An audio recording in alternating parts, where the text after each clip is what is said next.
Слава Богу, церква. Дуже приємно з вами бути сьогодні. Praise God, church. It is good to be here with you. Today I would like to talk a little bit about being zealous for God.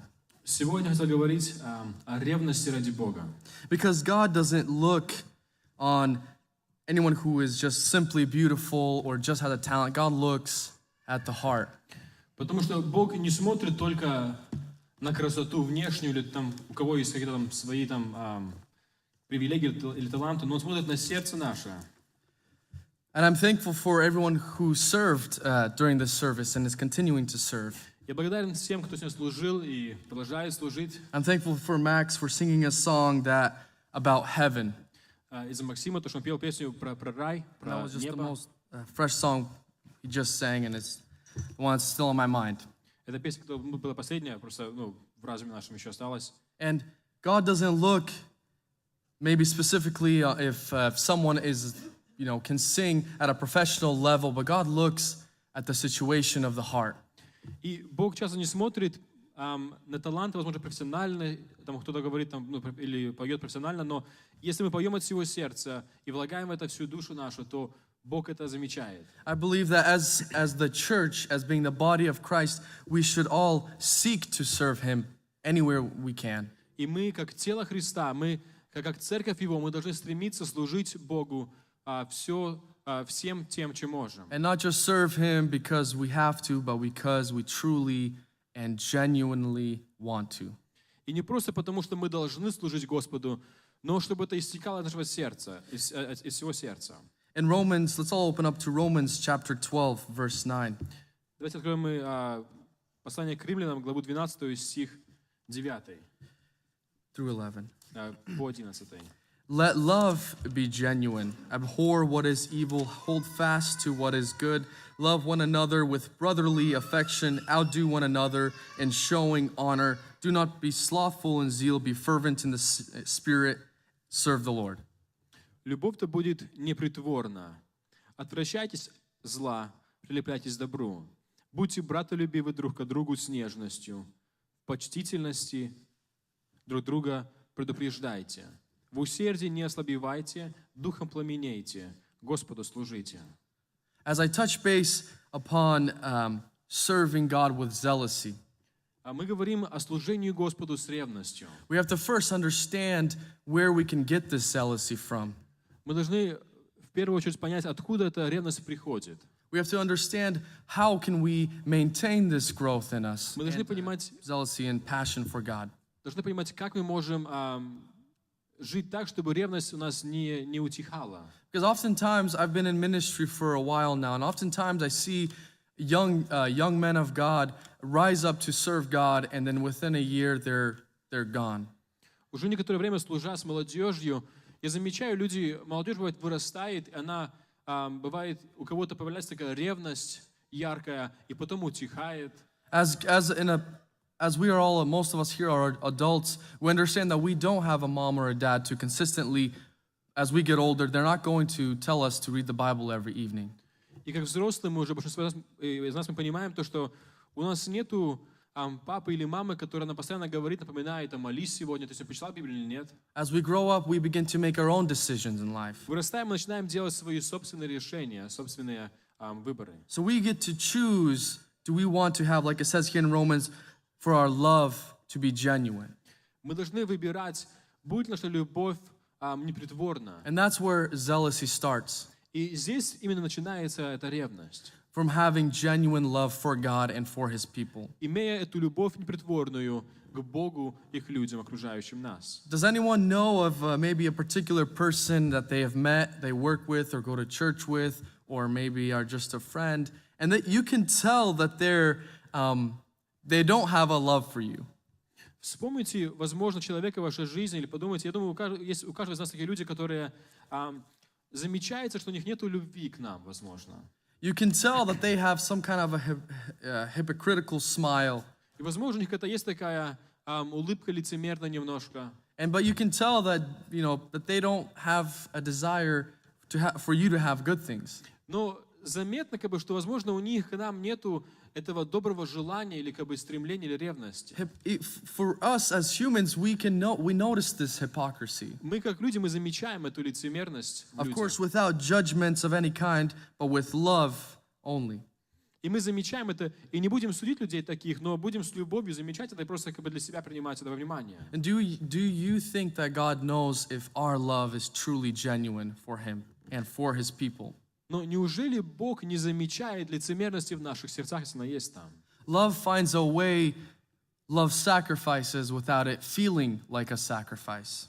Любовь, она находит путь к тому, чтобы служить. Она находит способы служить. Она находит возможность служить и сделать это так, чтобы оно не казалось как жертвою для человека, которому ты служишь. Although there are moments in our lives we are only human, that sometimes it is a sacrifice. И бывает такое, что мы кому-то служим, и это есть жертва для нас. For example, when my son, when our baby, when he would cry at 2 a.m., I wouldn't want to wake up at 2 a.m., but I have to because I love him.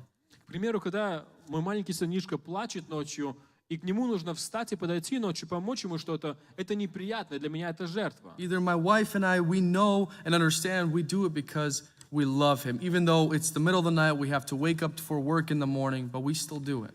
И несмотря на то, что моя жена и я встаем рано утром, на работу идем, или я работаю, и нужно вставать утром и идти на это, и мы понимаем это, и все равно встаем ночью, подходим к нему и делаем это, потому что мы его любим. I've also seen examples of when friends of mine when they loved a certain girl, they would go to so far measures.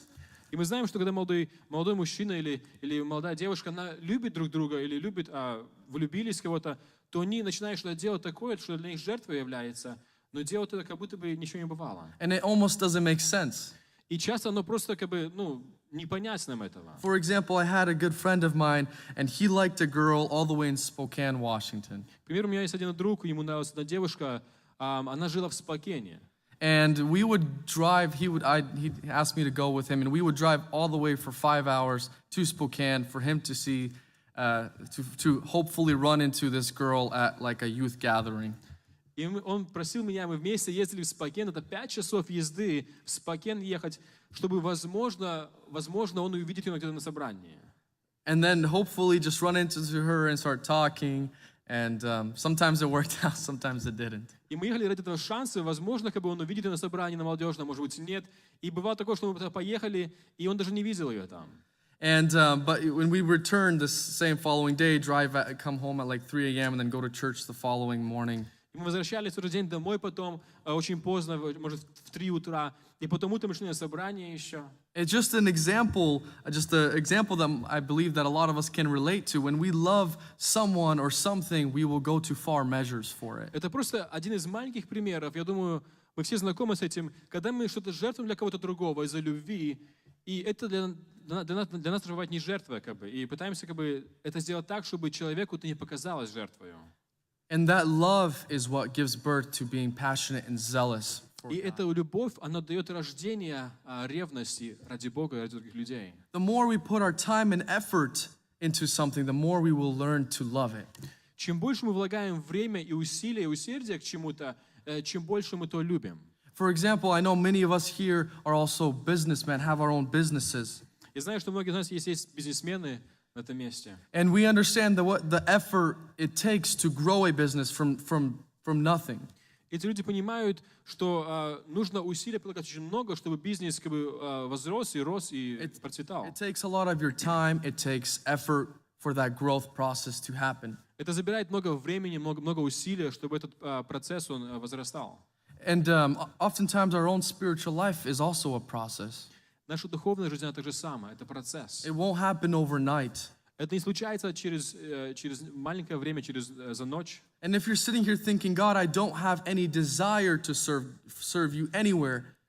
И, возможно, кто думает, Боже, у меня нет ревности, я не знаю как, просто нет желания служить тебе, нет любви этой. For us to acknowledge this is already the first step. Если мы это признаем в своей жизни, это уже первый шаг. Now it takes hard work, and God will give us the desire to serve Him. И нужно прилагать усилия, и Бог дает желание, Бог дает усилия, и мы стремимся вперед, дальше идем. The Bible teaches that we should love without expecting anything in return. Библия учит нас любить, не ожидая ничего взамен. In 1 John 4:8, 1 Иоанна 4:8 говорится так. anyone who does not love does not know God, because God is love.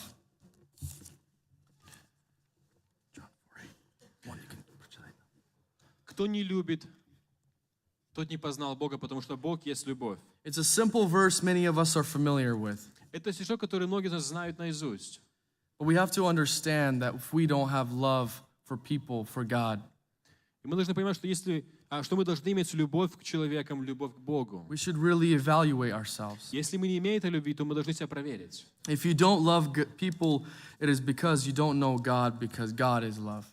Если у нас нет любви к людям и к Богу, то мы не познали Бога, потому что Бог есть любовь. If you love little, it is because you don't know God enough.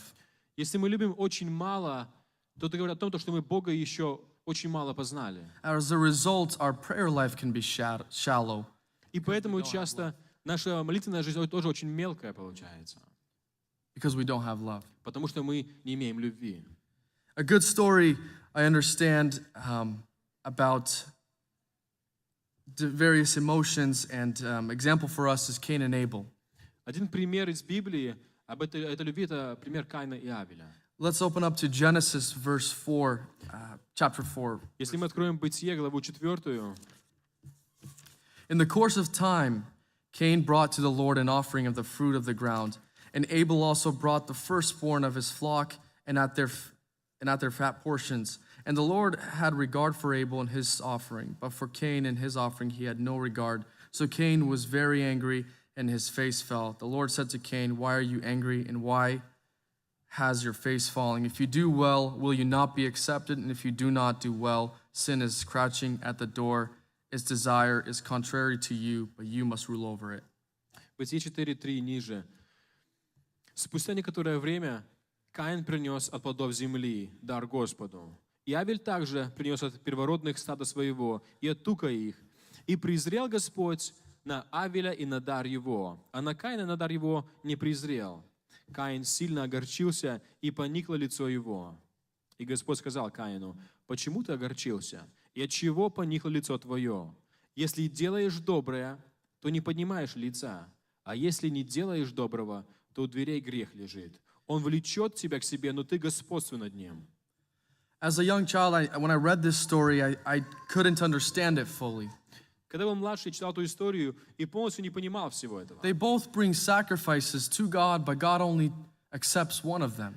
Они оба принесли дар Богу, но Бог почему-то только одного принял. Some scholars say that Cain's sacrifice wasn't accepted because it wasn't a blood sacrifice. Люди, которые изучают Писание, они говорят то, что это было потому, что, возможно, что Авель принес жертву с кровью, как бы жертву живую. Some others say that it wasn't accepted by God because it wasn't the best portion that he had to give. Другие говорят то, что Каин просто принес нет лучшего из того, что он имел. But one thing that I do understand and know is written in 1 Samuel 16:17. Ну, то, что я знаю и понимаю, это записано первая книга Царств, глава 16, стих 7. But the Lord said to Samuel, "Do not look at his appearance or the height of his stature, because I have rejected him. For the Lord sees not as a man sees. Man looks on the outward appearance, but Lord looks on the heart." Глава 16, первая книга Царств, стих 7 и ниже. «Но Господь сказал Самуилу: не смотри на вид его и на высоту роста его, я отринул его. Я смотрю не так, как смотрит человек, ибо человек смотрит на лицо, а Господь смотрит на сердце». God looks at our heart with whatever we do. Бог смотрит на наше сердце во всем, что мы не делаем. And I understand that we make mistakes. Sometimes we have a thought that comes into our mind, and we let that thought rule over us. Бывает такое, что мы делаем ошибки, и, возможно, когда мысль поступает в разум, и мы позволяем этой мысли развиваться в нашем разуме. Maybe we let that thought grow, and we begin to dislike a certain person or begin to speak horrible things, but we don't realize oftentimes we're caught up in our emotions. Возможно, какая-то мысль поступает в нашу голову, в наше сердце, и мы позволяем ей расти в нашей жизни, и потом мы, возможно, кого-то недолюбливаем, на кого-то смотрим с искоса, и не хватает любви у нас. We should understand, like it's written in Romans, that love should be genuine. Но, как мы читали послание римлянам, наша любовь должна быть непритворна. And in Romans, as that verse, we go back to that verse, continuing on, it says, abhor what is evil, hold fast to what is good. И мы, как мы читали уже к римлянам, в главе 12 стих 9, что мы должны избегать зла, мы должны... Сейчас почитаем.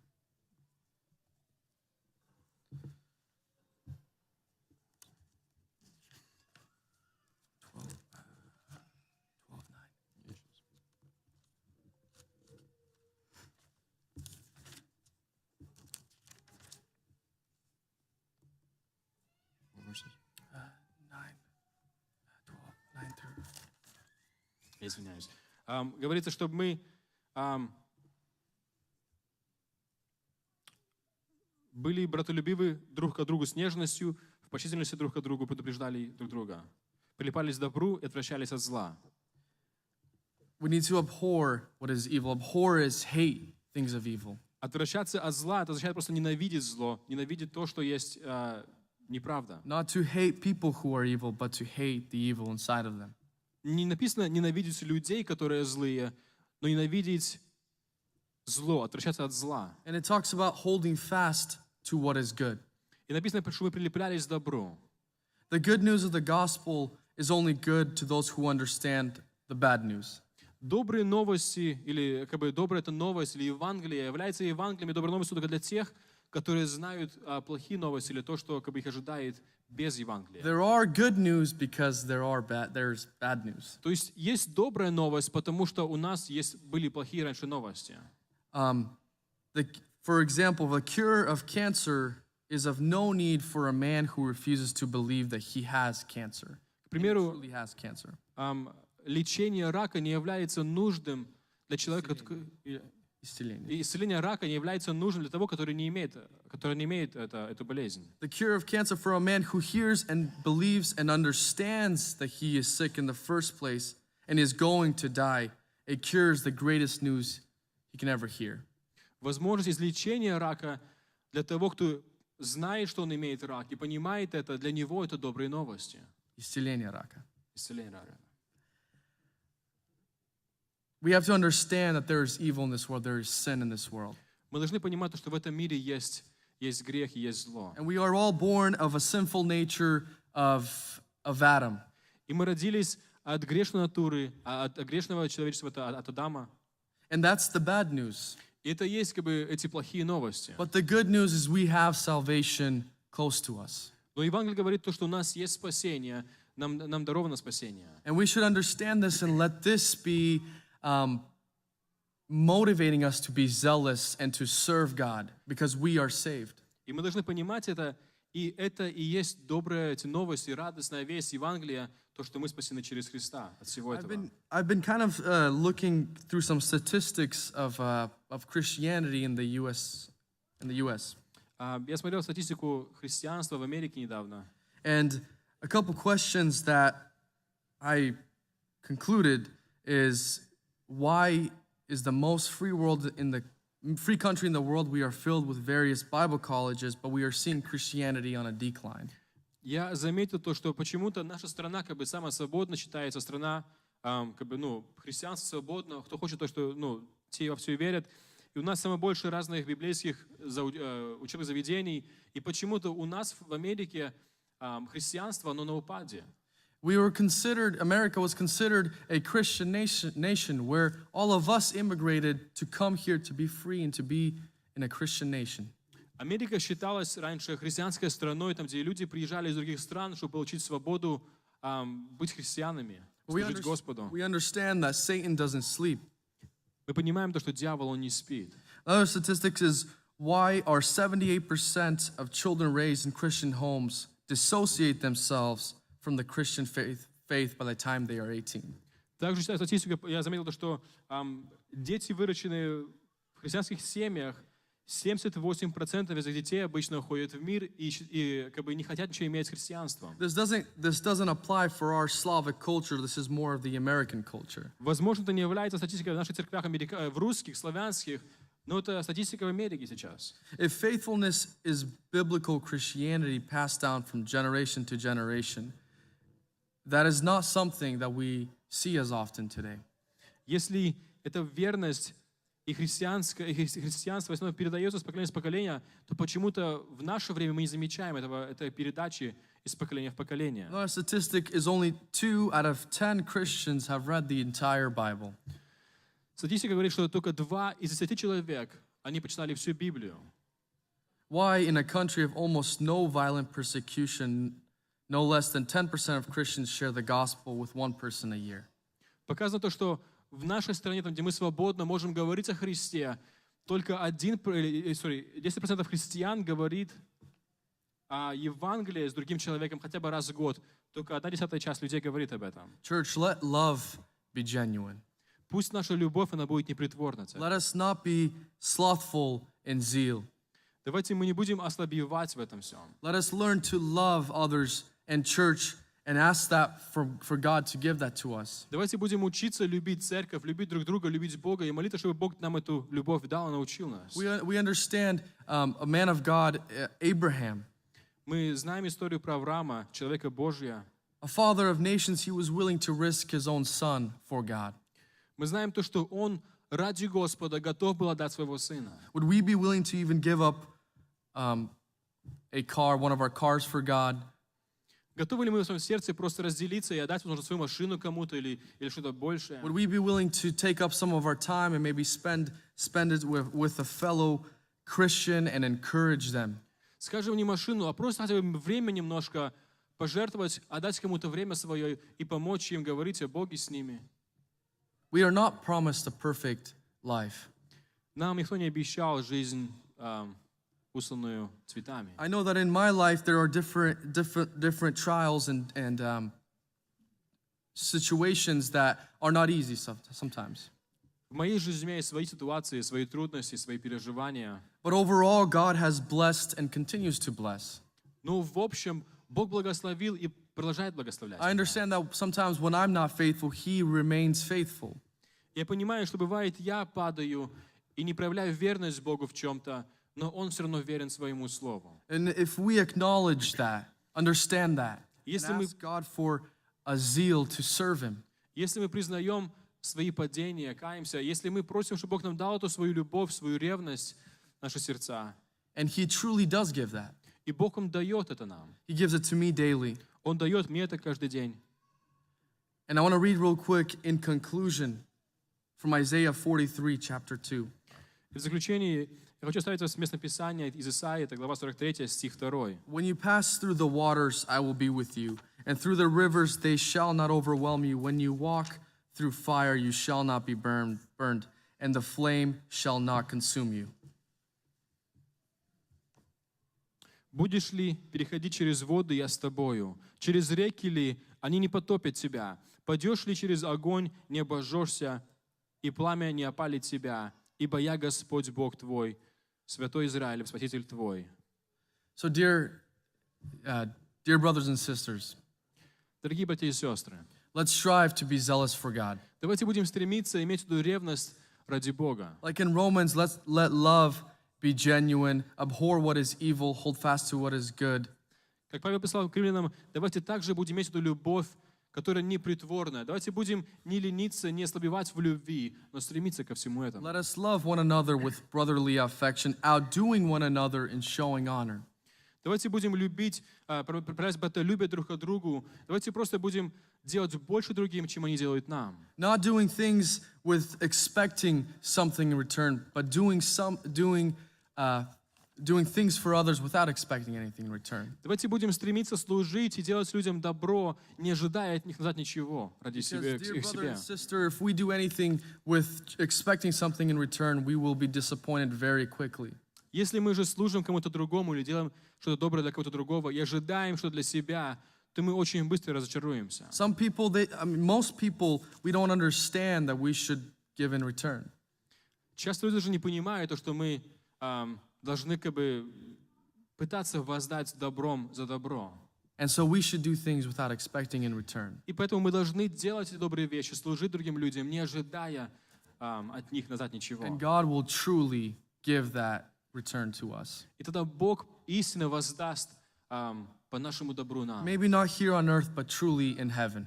Возможно, не здесь на земле, но Он воздаст за все наше добро там на небесах. That we do things with a genuine heart. Если мы делаем это с полным сердцем, искренне.